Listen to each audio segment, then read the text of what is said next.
Era martes, casi medianoche, cuando los ojos del cadáver se abrieron y me siguieron por toda la sala, 3 horas después de que el médico confirmara su muerte. Soy forense desde hace más de 25 años. He visto cosas que desafían toda explicación lógica. Lo que están a punto de escuchar son testimonios reales de profesionales que trabajamos con los muertos. Suscríbete al canal y activa las notificaciones, porque lo que vas a escuchar es completamente real. Prepárate porque en la siguiente historia, parte 1, elegirás la mañana del miedo. Era martes por la noche, cerca de medianoche. En este trabajo, el tiempo significa menos que el proceso. Cada paso es sagrado. La consistencia es lo que te mantiene cuerdo. Acababa de comenzar a suturar la cavidad torácica de un hombre de mediana edad que murió por trauma contundente.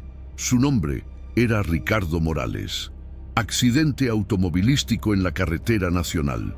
Recordaba la nota del paramédico. Conductor sin respuesta en la escena. Trauma craneal masivo. La sala de preparación estaba como siempre, estéril, fría, con el zumbido tenue del ventilador que corría sobre las luces quirúrgicas. Solo hay una pequeña ventana cuadrada que da al pasillo. Los observadores, familiares o estudiantes a veces miran desde ahí.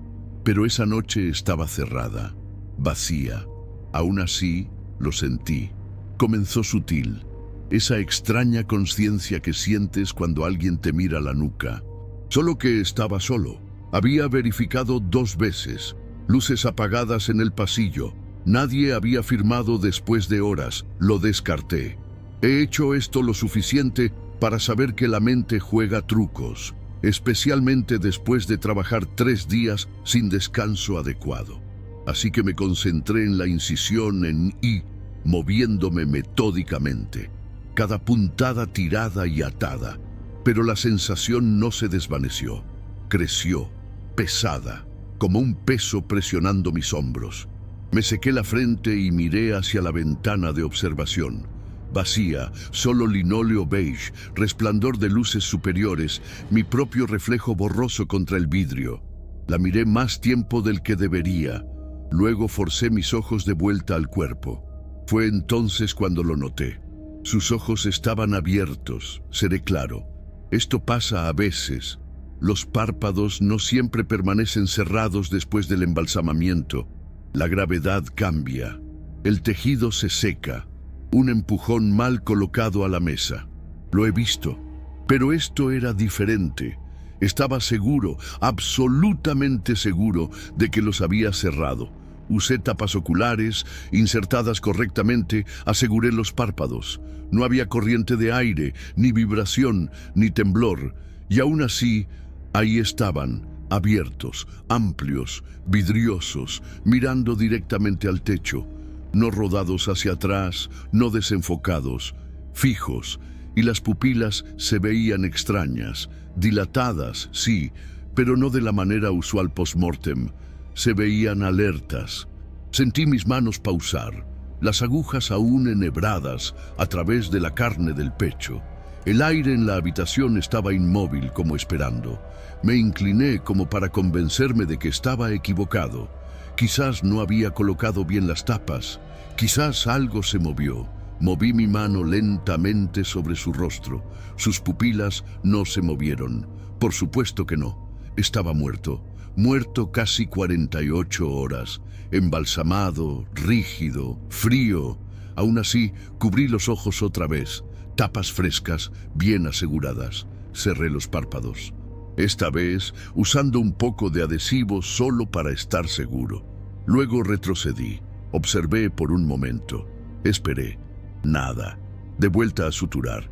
Pero de vez en cuando, la imagen de esos ojos, la claridad en ellos, la forma en que parecían mirar a través de mí, seguía regresando.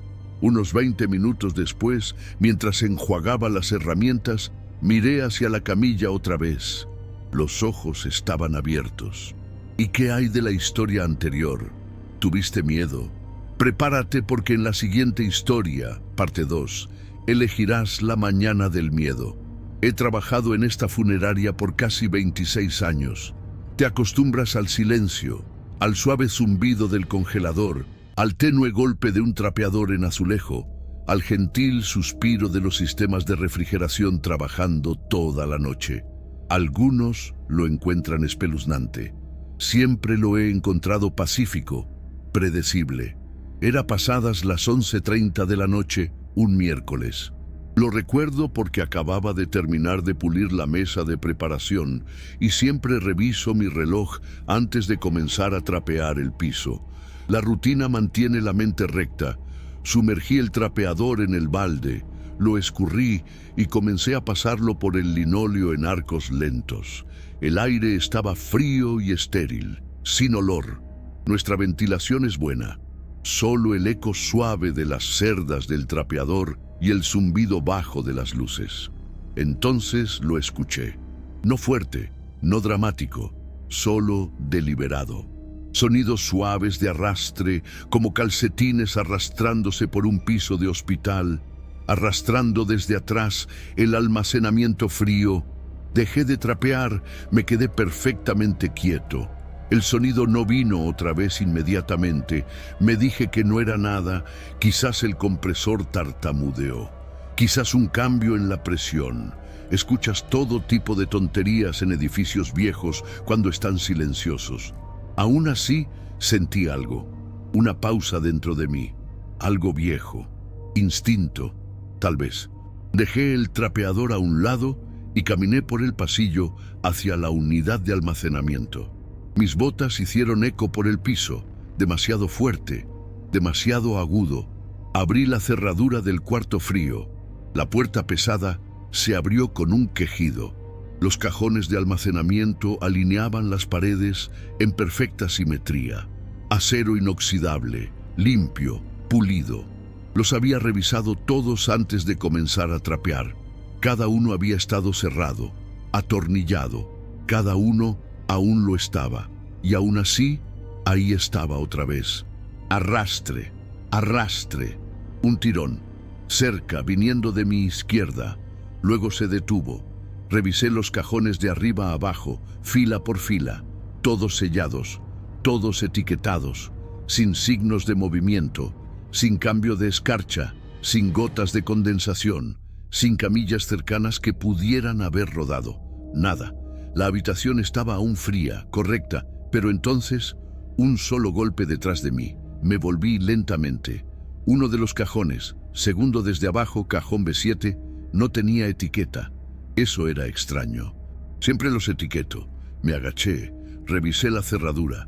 Estaba sellada. Cerrojo firme. Pasé mis dedos enguantados por el borde. Frío, sin señal de disturbio, sin sonido. Pero podía sentir algo, un peso. No del cajón, sino del aire mismo. Ese tipo de presión que tus oídos sienten antes de una tormenta. Me levanté, retrocedí. El arrastre había parado. Pero la quietud que lo reemplazó no era el silencio normal que había llegado a conocer. Era un tipo pesado de silencio, como si algo estuviera esperando que me fuera. Así que lo hice. Salí lentamente, cerré el cuarto frío, lo aseguré. Volví a trapear, mecánico, decidido. Mis botas dejaron chirridos tenues sobre el piso que ya había limpiado. No volví a ese cajón esa noche. En la mañana revisé los registros de etiquetas. El cajón B7 había sido registrado como vacío. Eso era imposible. Nunca dejamos cajones sin etiquetar y los cajones vacíos no se sellan. Revisé el metraje. El ángulo de la cámara no cubre el interior del cuarto frío, política de privacidad. Pero la marca de tiempo mostró que la puerta nunca fue abierta después de que entré. Nadie entró, nadie salió. Reabrimos B7 más tarde ese día durante la inspección. Estaba vacío, aún sellado, aún frío, sin signos de alteración. Ahora, de vez en cuando estoy trapeando el pasillo trasero después de horas, lo escucho otra vez. Solo una vez. Un solo arrastre, como pies descalzos en azulejo. Siempre tenue, siempre cerca del cajón B7. He trabajado en este edificio lo suficiente para saber cuándo algo está fuera de lugar. No me asusto fácilmente y no creo en teatralidades, pero sí creo en prestar atención. Así que escucho y nunca dejo B7 desatendido. ¿Y qué hay de la historia anterior? ¿Tuviste miedo? Prepárate porque en la siguiente historia, parte 3, elegirás la mañana del miedo. La trajeron un jueves por la mañana. Mediados de los 60, sin familia inmediata, encontrada por un vecino después de 3 días. Su nombre era Elena Jiménez. Sin signos de trauma, sin juego sucio, solo el tipo lento de paso que sucede cuando la gente envejece sola. Sus servicios estaban pagados. El correo aún se entregaba. Desde afuera todo se veía normal, pero dentro de la casa, el silencio se había asentado demasiado tiempo. Había estado haciendo este trabajo lo suficiente para saber qué esperar en casos así. Piel comenzando a deslizarse, hinchazón leve, ligero olor dependiendo de la temperatura de la habitación, pero se había ido relativamente en paz. Cabeza inclinada hacia la ventana, ojos cerrados. Incluso había un vaso de agua junto a su sillón reclinable. Puede que haya sabido. Comencé la preparación estándar justo después de las 9:00 de la noche. Me gusta trabajar de noche. Menos distracciones, menos visitantes, solo yo, mis instrumentos y el zumbido silencioso de la bomba de embalsamamiento. Elena estaba en la mesa. Ya había hecho la incisión arterial y comenzado la inyección. Recuerdo pensar qué pequeña parecía. Manos dobladas sobre su pecho, cabello sujetado hacia atrás con cuidado. Me recordó a las mujeres de la iglesia cuando era niño, las que traían caramelos de mantequilla y se sentaban en la segunda banca. La habitación estaba quieta, estaba concentrado, el tipo de visión de túnel que viene cuando estás en el ritmo de tu trabajo. Y entonces noté algo en el rabillo del ojo. Movimiento pero no rápido, no agudo, quietud pero fuera de lugar. Miré hacia arriba. 3 figuras vagas, en sombras, paradas lado a lo largo de la pared en el extremo lejano de la sala de preparación, detrás de los carritos de bandejas y el estante de acero inoxidable. No estaban haciendo nada, solo paradas, observándola. Al principio pensé que tal vez había dejado la puerta abierta y alguien había entrado. Un asistente, un conductor, tal vez incluso el director haciendo sus rondas nocturnas, pero la puerta estaba cerrada, cerrada con llave. De hecho, siempre la cierro cuando trabajo solo. Y aquí está la cosa. No eran distintas como personas. No podías ver caras, no podías ver ropa, solo contornos oscuros, inmóviles, pero podía sentir el peso de ellas en la habitación. No me moví. No detuve la bomba, solo me quedé ahí con mi mano en la abrazadera y traté de respirar a través de eso, porque en ese momento entendí sin pánico o histeria que no estaban ahí por mí. Estaban mirándola a ella, no en luto, no llorando. Era la postura, la forma en que estaban posicionadas, como familia en una velación, como hermanos alrededor de un ataúd, cabezas ligeramente inclinadas. Una presencia, no una actuación. Y entonces, después de tal vez 30 segundos, tal vez más, una de ellas pareció inclinarse ligeramente hacia adelante. No escuché nada, ningún susurro, ningún aliento, pero había un tipo de quietud en el aire, como si una palabra final hubiera sido hablada. Entonces se fueron, sin salida dramática, sin acto de desaparición. Simplemente ya no estaban ahí, como si la habitación hubiera exhalado y regresado a la normalidad. Terminé el embalsamamiento. La vestí más tarde esa noche. Vestido azul, perlas blancas. Ninguna familia solicitó una velación, pero puse una rosa junto a su mano antes de que fuera al ataúd. Aún no sé quiénes eran. Familia, amigos, espíritus, ecos. Pero sí sé esto. Elena no dejó este mundo sola. Lo que sea que la esperaba en esa habitación oscura, estaba esperando con familiaridad. Y a veces, eso es lo mejor que podemos esperar. ¿Y qué hay de la historia anterior? ¿Tuviste miedo? Prepárate porque en la siguiente historia, parte 4, elegirás la mañana del miedo.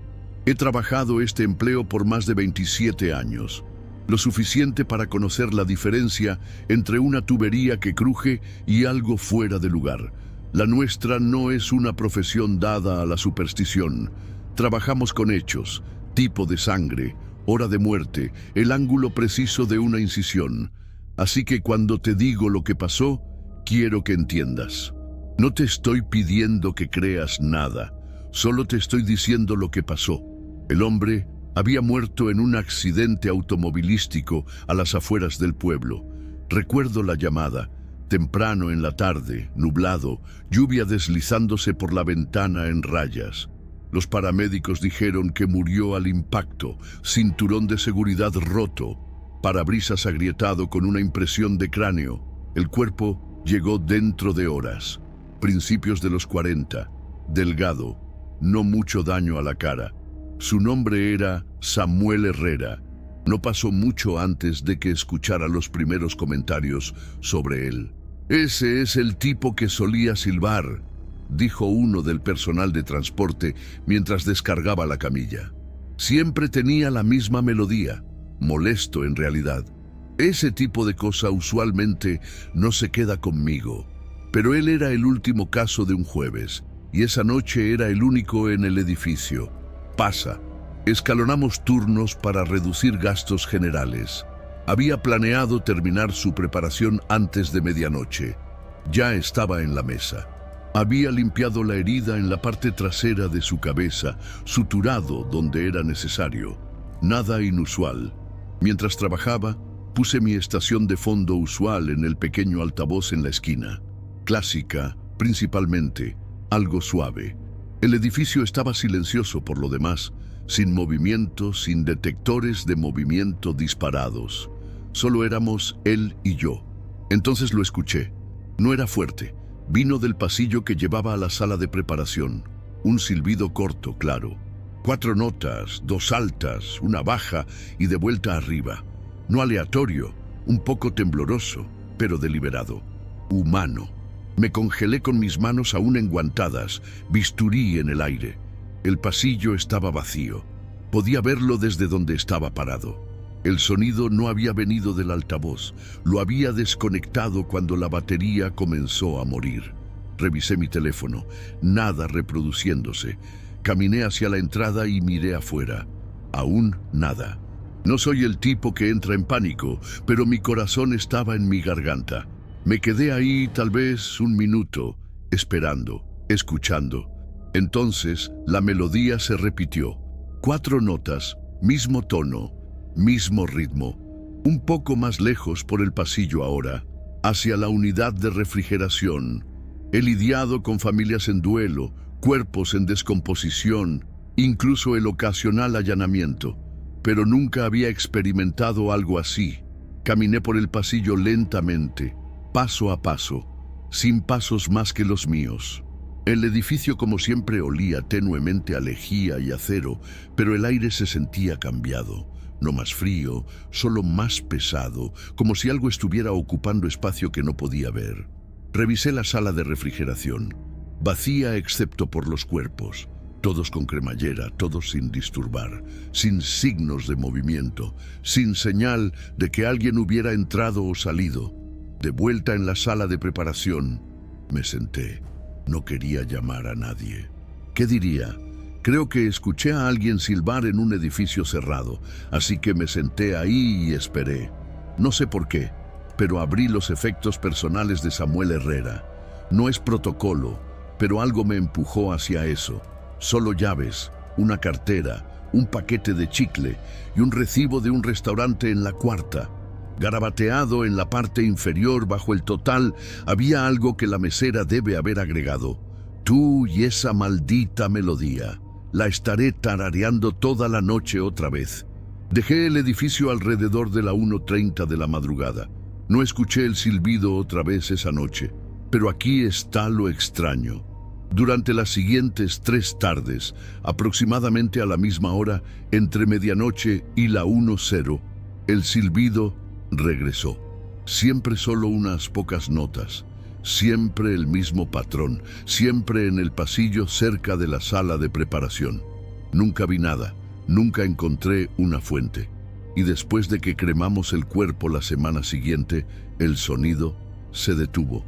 Le dicen, cuando comienzas a trabajar en un mortuorio, que los muertos están silenciosos. Y en su mayor parte eso es cierto. Pero el silencio tiene texturas, profundidades, y a veces, cuando has pasado demasiado tiempo entre los quietos, notas las cosas que se mueven. ¿Y qué hay de la historia anterior? ¿Tuviste miedo? Prepárate porque en la siguiente historia, parte 5, elegirás la mañana del miedo. Comencé en el mortuorio Valle de Sombras en el invierno de 1998. Un edificio viejo construido durante la primera parte del siglo. Ladrillo rojo, moldura blanca. Tenía una pequeña capilla al frente y en la parte trasera la sala de preparación donde hacía la mayor parte de mi trabajo. Había una luz en esa habitación, una lámpara quirúrgica superior en un brazo retráctil largo, del tipo que puedes girar en su lugar sobre la mesa y posicionar justo cuando trabajas en reconstrucción facial o preparación restaurativa delicada. Era pesada, metal sólido, no plástico como las más nuevas, sin resorte en su movimiento. Tenías que empujarla fuerte para hacer que se moviera, pero cada pocas noches, alrededor de las 3:00 de la madrugada, comenzaba a balancearse. No salvajemente, no como en una tormenta, solo gentilmente, como si alguien la hubiera empujado con el dorso de su mano y la hubiera dejado ir. Siempre pasaba cuando la habitación estaba más silenciosa. La bomba de embalsamamiento apagada, sin zumbido de ventilación. Siempre apagaba el aire acondicionado después de horas. Era ruidoso y empañaba mis lentes cuando me inclinaba sobre un caso. Lo noté la primera semana. Acababa de terminar de limpiar después de una preparación larga. Hombre de 43 años, atropellado por un camión en la autopista. Múltiples fracturas. Había reconstruido su mandíbula, rellenado el tejido facial y estaba a punto de quitar la lámpara quirúrgica para cerrar por la noche cuando me di cuenta de que había comenzado a moverse por sí sola. Atrás, adelante, atrás, adelante. Me quedé quieto y observé. Sin ventanas abiertas, sin sistema de aire, solo yo y el hombre muerto en la mesa. El movimiento se ralentizó después de aproximadamente 1 minuto. Lo atribuí a metal que se asienta. Tal vez la había golpeado y no me di cuenta, pero entonces pasó otra vez la noche siguiente. Ni siquiera había tocado la lámpara esa vez. Estaba estacionada completamente a la izquierda, no extendida. Y aún así, a las 3:03 de la madrugada precisamente, comenzó a balancearse. Un crujido suave en la bisagra, mismo ritmo, mismo alcance. Comencé a marcar las noches, 14 de marzo, 16 de marzo, 17 de marzo. Siempre cuando estaba solo, siempre justo después de las 3:00 de la madrugada. Nunca una brisa, nunca una corriente. Siempre el mismo arco gentil, 4 a 6 pulgadas en cualquier dirección. No era dramático, ni siquiera daba miedo, solo estaba mal. Una noche decidí probarlo. Me quedé tarde, pero dejé la mesa vacía, sin difunto, sin preparación, solo la lámpara estacionada sobre la bandeja de acero. Retrocedí, brazos cruzados, mirándola fijamente. No se movió, no al principio. Observé por casi 45 minutos. Me dolía la espalda, me dolían los pies. Estaba a punto de llamarlo un esfuerzo desperdiciado cuando se estremeció. Solo un temblor, luego un balanceo. Atrás, adelante, igual que las otras. Y juro por cada licencia que he tenido, no la había tocado ese día. Sin contacto, sin flujo de aire. Incluso revisé la habitación con una vela para probar corrientes. Nada. Dejé la lámpara balanceándose y me fui a casa. Pero desde esa noche en adelante, comencé a llevar registro de en qué estaba trabajando cuando se movía. Y noté algo perturbador. La luz nunca se movía por sí sola cuando estaba preparando a alguien que murió naturalmente. Ni una vez. Solo pasaba con víctimas de accidentes, suicidios, homicidios, casos donde la muerte llegó dura o rápida, o ambas, especialmente cuando había trauma a la cabeza o pecho. 3 de abril. Un niño, 14 años, cayó de andamios en un sitio de construcción. Fractura de cráneo, fractura compuesta del brazo. La luz comenzó a balancearse antes de hacer mi primera incisión. 22 de abril. Mujer anciana, asesinato-suicidio, trauma de fuerza contundente en la sien izquierda. Lo mismo. Traté de cambiar la bombilla, cambiar la tensión de la articulación, incluso tuve a un técnico que la revisara. Perfectamente normal, dijo, sin razón para que se mueva sola. Le pedí que se quedara tarde y la observara conmigo. No se movió esa noche. Nunca lo hacía cuando alguien más estaba ahí, pero después de unos años dejaste de necesitar explicaciones. Solo aprendiste a vivir con eso. Ahora, aún trabajo ahí. 26 años y contando. Me he acostumbrado, pero no me paro bajo esa luz cuando comienza a balancearse. Ya no. La dejo terminar. Y siempre digo una cosa, solo una vez, suavemente, antes de cerrar la habitación por la noche. Te escucho. Entonces apago las luces y me voy a casa. ¿Sientes escalofríos? Estas historias son solo el comienzo. Suscríbete ahora porque las siguientes 4 te harán cuestionar todo lo que creías saber sobre la muerte. ¿Y qué hay de la historia anterior? ¿Tuviste miedo? Prepárate porque en la siguiente historia, parte 6, elegirás la mañana del miedo. Su nombre era Esperanza Morales. 74 años, viuda. Murió de un ataque cardíaco en su departamento un domingo por la tarde. La encontraron el martes. Sus hijos vivían en otra ciudad, así que no había prisa. Era un caso rutinario. Llegó el miércoles por la mañana. Pequeña, frágil, con el cabello plateado aún peinado con cuidado. Llevaba un vestido floral azul y un anillo de bodas de oro que había usado por más de 50 años. Los paramédicos dijeron que cuando la encontraron tenía las manos cruzadas sobre el pecho como si hubiera muerto en paz. Comencé la preparación esa noche alrededor de las 10:00. Procedimiento estándar, documenté sus efectos personales, fotografié cualquier joyería antes de removerla. El anillo estaba apretado, pero logré quitárselo con un poco de jabón. Lo puse en la bandeja con sus aretes y collar, todo marcado para regresar a la familia. La sala estaba silenciosa. Solo el zumbido de la bomba de embalsamamiento y el aire acondicionado funcionando suavemente. Había estado trabajando quizás 1 hora cuando escuché pasos en el pasillo. No era inusual. Los otros técnicos a veces trabajaban turnos nocturnos. Pero estos pasos eran diferentes, lentos, deliberados y descalzos. El sonido de pies desnudos en linóleo frío.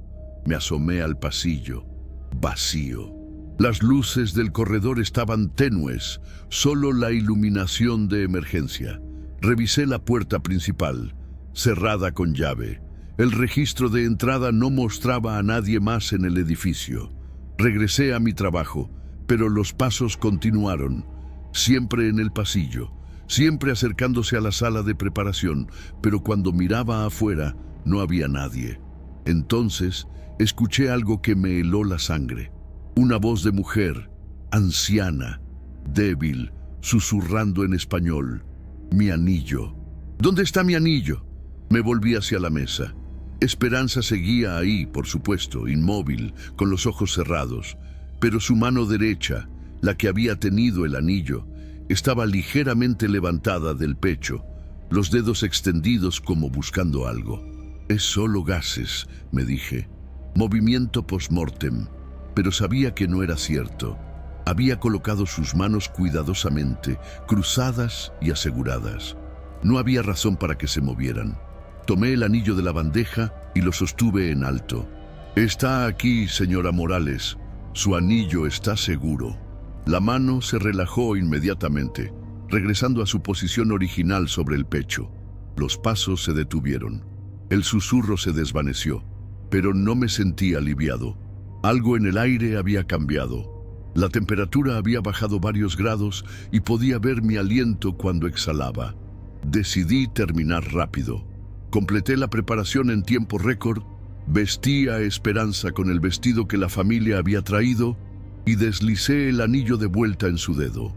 Mientras hacía esto último, juro que sentí sus dedos curvarse ligeramente, como si estuviera agradecida. Al día siguiente, durante la velación, su hijo me preguntó por qué había decidido dejarle puesto el anillo. Le expliqué que usualmente quitamos toda la joyería, pero que algo me había dicho que este debía quedarse. Hizo bien, me dijo, con lágrimas en los ojos.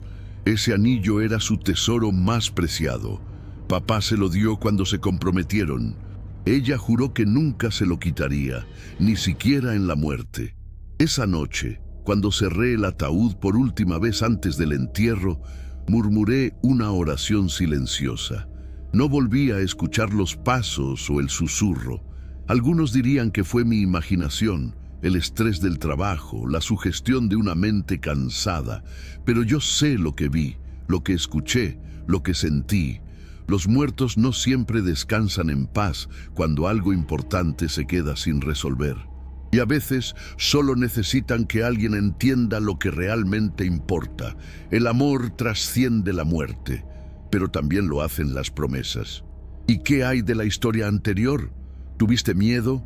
Prepárate porque en la siguiente historia, parte 7, elegirás la mañana del miedo. Era un caso que nunca debería haber llegado a mi mesa. Miguel Ángel Castro, 7 años, ahogado en la piscina de su casa mientras sus padres estaban de compras. Los vecinos lo encontraron flotando 20 minutos después. Los paramédicos trataron de reanimarlo durante 45 minutos, pero era demasiado tarde. Lo trajeron. Era un caso que nunca debería haber llegado a mi mesa. Miguel Ángel Castro, 7 años, ahogado en la piscina de su casa mientras sus padres estaban de compras. Los vecinos lo encontraron flotando 20 minutos después. Los paramédicos trataron de reanimarlo durante 45 minutos, pero era demasiado tarde. Lo trajeron un viernes por la tarde, pequeño, con cabello rizado y piel bronceada por el verano. Aún llevaba puesto su traje de baño azul con dibujos de tiburones. Sus padres estaban destrozados, apenas podían hablar. La madre no dejaba de repetir: solo íbamos por leche. Solo 5 minutos. Los casos de niños son los más difíciles. Cambias tu enfoque, tu ritmo, incluso tu forma de respirar. Hay una reverencia diferente, una delicadeza que no puedes explicar a quien nunca ha hecho este trabajo. Comencé la preparación esa noche, muy tarde, cuando el edificio estaba vacío. Necesitaba silencio para este tipo de trabajo, concentración total, respeto absoluto. Mientras trabajaba, puse música clásica muy suave, algo que mi propia madre hubiera puesto cuando yo era niño y tenía pesadillas. Miguel se veía peaceful, como si estuviera durmiendo. Había cerrado sus ojos con especial cuidado, usando las técnicas más gentiles. Fue entonces cuando comenzó. Primero fueron risitas, suaves, lejanas, como un niño jugando en otra habitación. Me detuve, escuché atentamente. El sonido venía del pasillo, pero cuando salí a revisar no había nada. Solo el eco de mi propia respiración. Regresé al trabajo, pensando que tal vez era el sistema de ventilación o algún sonido del exterior filtrado. Pero las risitas regresaron. Esta vez más cerca. Y ahora podía distinguir algo más. El sonido de pies pequeños corriendo, como un niño jugando a las escondidas. «¿Hola?», llamé suavemente. «¿Hay alguien ahí?». Silencio. Pero entonces, claramente, escuché una vocecita. «¿Quieres jugar conmigo?». Se me erizó la piel. La voz había venido de justo detrás de mí. Pero cuando me volví, Miguel seguía inmóvil en la mesa. Sus ojos cerrados, sus manos pequeñas cruzadas sobre el pecho. «No tengo miedo», susurré, más para mí mismo que para cualquier otra cosa. Si estás aquí, Miguel, está bien. No estás en problemas. El aire en la habitación se volvió más cálido, como cuando un niño se acurruca contra ti buscando consuelo. Y entonces vi algo que me quitó el aliento. En la mesa junto a mis instrumentos había aparecido un pequeño carro de juguete, rojo brillante, del tipo que un niño de 7 años amaría. No había estado ahí antes. Estaba seguro. Lo tomé con cuidado. Estaba tibio, como si alguien acabara de estar jugando con él. En la parte inferior, con letras de niño, estaba escrito Miguel en marcador azul. ¿Este es tuyo?, pregunté en voz alta. La risita regresó, pero esta vez sonaba feliz, no perdida. Y después, esa vocecita otra vez, era mi favorito. Mamá dice que los ángeles pueden llevar un juguete al cielo. Mis ojos se llenaron de lágrimas. Entendí. Este niño no quería estar solo en esta transición. Quería que alguien reconociera quién había sido. No solo un cuerpo en una mesa, sino un niño que amaba los carros de juguete y que tenía miedo de la oscuridad. Puedes llevártelo contigo, le dije suavemente, y no estarás solo. Tu mamá y tu papá te aman mucho, y hay muchos otros niños esperándote donde vas. El carro de juguete desapareció de mis manos. Simplemente se desvaneció, como si nunca hubiera estado ahí. Pero la sensación de calidez permaneció. Terminé la preparación con cuidado extra, asegurándome de que se viera perfecto para sus padres. Cuando llegó la mañana, le conté a la madre sobre su traje de baño con tiburones, cómo su cabello se había curlado naturalmente, pequeños detalles que la hicieron sonreír a través de las lágrimas. No le mencioné el carro de juguete. Algunas cosas son demasiado frágiles para compartir, pero durante la velación, la madre se acercó a mí. «Encontramos algo extraño esta mañana», me dijo. El carro de juguete favorito de Miguel, el que había perdido la semana pasada, apareció en su almohada. Como si alguien lo hubiera puesto ahí para que supiéramos que él está bien. Los niños ven el mundo de manera diferente. Y tal vez, en esa diferencia, entienden cosas que nosotros los adultos hemos olvidado. Cosas sobre el amor, la conexión, y que nunca estamos realmente solos, ni siquiera en la muerte. ¿Y qué hay de la historia anterior? ¿Tuviste miedo? Prepárate porque en la siguiente historia, parte 8, elegirás la mañana del miedo. Carmen Delgado tenía 73 años cuando murió, pero llegó vestida como una novia de 23. Su familia me explicó la historia mientras llenábamos los formularios. Carmen había estado comprometida en 1972 con un hombre llamado Roberto, pero él murió en un accidente de trabajo una semana antes de la boda. Ella nunca se casó. Guardó el vestido de novia durante 50 años, diciéndole a todo el mundo que algún día se reuniría con Roberto y finalmente podrían tener su boda. La familia pensó que era una excentricidad dulce de una mujer que había amado demasiado profundamente. Cuando murió de muerte natural en su sueño, la encontraron con el vestido de novia puesto, completamente arreglada, con el ramo de flores secas que había guardado de su compromiso. Era como si supiera que finalmente era hora. Su hija me pidió que la dejara exactamente como estaba. Era su último deseo, me dijo llorando. Quería estar lista para él. La preparación fue delicada. El vestido era de encaje vintage, amarillento pero hermoso. Había perdido peso en sus últimos años, así que tuve que ajustarlo cuidadosamente para que se viera perfecto. Sus manos aún sostenían el ramo y decidí dejárselo. Trabajé hasta muy tarde esa noche. Quería que todo fuera perfecto para ella. Mientras ajustaba el velo, algo extraño comenzó a suceder. La habitación se llenó de un aroma que no había estado ahí antes. No era el olor del embalsamamiento o de las flores secas.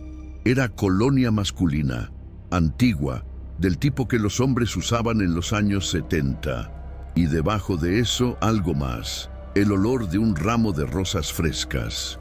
Miré hacia arriba y me quedé sin aliento.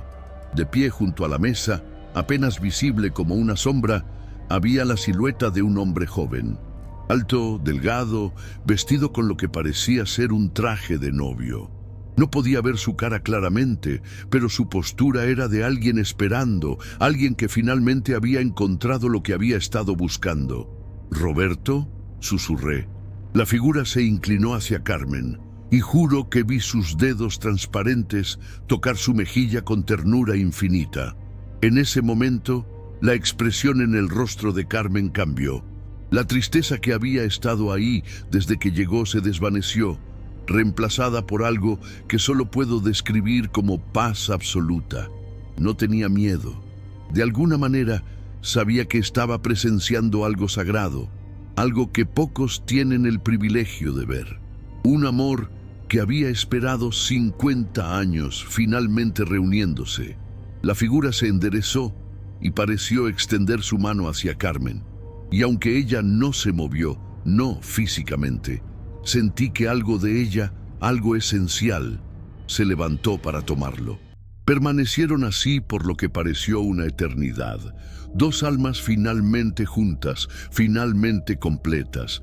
Entonces, gradualmente, ambas figuras comenzaron a desvanecerse. Pero antes de que desaparecieran por completo, escuché algo que me hizo llorar. Una voz masculina, joven y llena de amor. «Ya no tienes que esperar más, mi amor. Estoy aquí». Y la voz de Carmen, también joven otra vez. «Te esperé, Roberto. Te esperé como prometí». Cuando la habitación regresó a la normalidad, Carmen se veía diferente. No solo peaceful, sino radiante, como una verdadera novia en su día de boda. Al día siguiente, durante la velación, algo extraordinario pasó. Personas que no se habían hablado en años se reconciliaron. Parejas que habían estado teniendo problemas se tomaron de las manos. Era como si el amor de Carmen y Roberto hubiera llenado el lugar, recordándole a todos lo que realmente importa. Una mujer mayor se me acercó. «Trabajé con Carmen hace 30 años», me dijo. «Siempre hablaba de Roberto, como si fuera a regresar en cualquier momento. Todos pensábamos que estaba un poco loca. Pero viendo esto», miró hacia el ataúd donde Carmen descansaba, hermosa en su vestido de novia. «Creo que ella sabía algo que nosotros no sabíamos». Esa noche, mientras cerraba el edificio, encontré algo en la mesa donde había estado trabajando. Un pétalo de rosa fresca perfectamente conservado, del tipo que no había visto en el ramo seco de Carmen. Lo guardé en mi billetera. Todavía lo tengo, porque algunos amores son más fuertes que la muerte, más pacientes que el tiempo y más poderosos que cualquier cosa que este mundo pueda entender. ¿Y qué hay de la historia anterior? ¿Tuviste miedo? Prepárate porque en la siguiente historia, parte 9, elegirás la mañana del miedo. Esta última historia es la más perturbadora de todas, porque involucra a alguien que aún está vivo, alguien que podría estar escuchando esto ahora mismo. Su nombre era Dr. Ernesto Ramírez, 58 años, cardiólogo retirado. Murió de un ataque cardíaco masivo mientras dormía. Irónicamente, la misma condición que había tratado en miles de pacientes durante su carrera. Llegó a nosotros un lunes por la mañana. Su esposa lo había encontrado cuando no despertó para su café matutino, peaceful, sin signos de lucha, como si simplemente hubiera decidido no despertar. Era un hombre distinguido, cabello gris perfectamente peinado, manos de cirujano aún suaves y cuidadas. Había dejado instrucciones específicas: cremación simple, sin velación, sin ceremonia.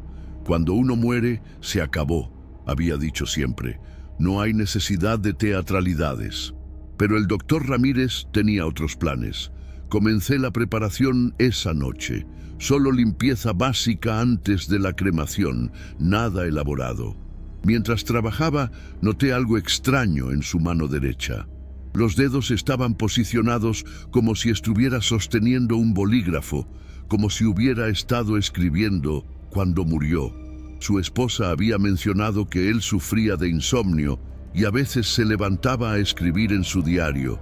pero no habían encontrado ninguna nota esa mañana. Mientras limpiaba sus manos, algo inexplicable comenzó a suceder. Su brazo derecho se movió ligeramente, los dedos abriéndose y cerrándose como si estuviera tratando de agarrar algo. Al principio pensé que eran espasmos post-mortem, pero el movimiento era demasiado deliberado, demasiado intencional. Entonces lo vi. En la bandeja junto a mis instrumentos apareció un bolígrafo. No había estado ahí antes. Era de plata, grabado con las iniciales ER, el mismo que su esposa había mencionado que había desaparecido de su escritorio. «¿Doctor Ramírez?», pregunté en voz alta, sintiéndome ridículo pero compelido a hacerlo. «¿Hay algo que necesita decir?». Su mano se extendió hacia el bolígrafo. No físicamente, pero sentí la presencia, la urgencia. Sin pensarlo, puse una hoja de papel junto a su mano y coloqué el bolígrafo entre sus dedos. Lo que pasó después desafía toda explicación. Su mano comenzó a moverse, lentamente al principio, luego con más confianza. El bolígrafo se deslizaba por el papel, formando palabras en su perfecta caligrafía de médico. Yo solo sostenía el papel mientras él escribía. El mensaje era para su hijo Carlos, quien vivía en España y con quien no había hablado en 5 años después de una pelea sobre dinero. El doctor había sido demasiado orgulloso para disculparse, y ahora era demasiado tarde. O eso pensábamos. «Carlos», escribió la mano muerta, «fui un tonto orgulloso. El dinero nunca importó. Solo quería que fueras feliz. Tu padre te ama y te perdona todo. Por favor, perdóname tú también. En el cajón secreto de mi escritorio está tu herencia verdadera. Todas las cartas que escribí pero nunca envié, diciéndote cuán orgulloso estoy de ti. Dale mis nietos el abrazo que nunca pude darte, papá». Cuando terminó de escribir, el bolígrafo cayó de sus dedos y rodó fuera de la mesa. Su mano regresó a su posición natural, peaceful por primera vez desde que había llegado. Al día siguiente, llamé a su esposa y le conté sobre el mensaje. Al principio pensó que me había vuelto loco, pero cuando le describí el bolígrafo desaparecido y la caligrafía exacta de su esposo, cambió de opinión. Encontraron el cajón secreto. Las cartas estaban ahí, docenas de ellas, todas dirigidas a Carlos pero nunca enviadas. Cartas de un padre que amaba a su hijo, pero no sabía cómo decirlo. La esposa envió el mensaje final junto con todas las cartas a Carlos en España. Una semana después, recibí una llamada internacional. Era Carlos llorando al teléfono. «No sé cómo es posible», me dijo, «pero esas palabras es exactamente lo que necesitaba escuchar. Es exactamente como papá hablaría si hubiera puesto a un lado su orgullo». Carlos voló de vuelta para las cenizas. Trajo a sus hijos, los nietos que el doctor nunca conoció. Durante la pequeña ceremonia, Carlos leyó el mensaje final en voz alta. Cuando terminó, juro que sentí una presencia peaceful en la habitación, como si el doctor finalmente pudiera descansar. Pero aquí está la parte que me persigue hasta hoy. Esa noche, después de la cremación, estaba limpiando mi escritorio cuando encontré otro papel. En la misma caligrafía perfecta, había un mensaje dirigido a mí. «Gracias por ser mis manos cuando ya no podía escribir. Pero ten cuidado, joven. Ahora que has abierto esta puerta, otros vendrán. Los muertos tienen mucho que decir, y tú eres quien puede escucharlos. Úsalo sabiamente». Desde entonces, ha pasado exactamente como predijo. Los muertos me hablan, a través de movimientos, sonidos, presencias. Algunos buscan reconciliación, otros buscan justicia, algunos solo quieren ser recordados. Y tú, que estás escuchando esto ahora, quizás sientes que algo ha cambiado. Quizás esta noche, cuando estés solo en la oscuridad, escuches algo que no deberías escuchar. Veas algo que no debería estar ahí, porque la muerte no es el final. Es solo el comienzo de una conversación diferente.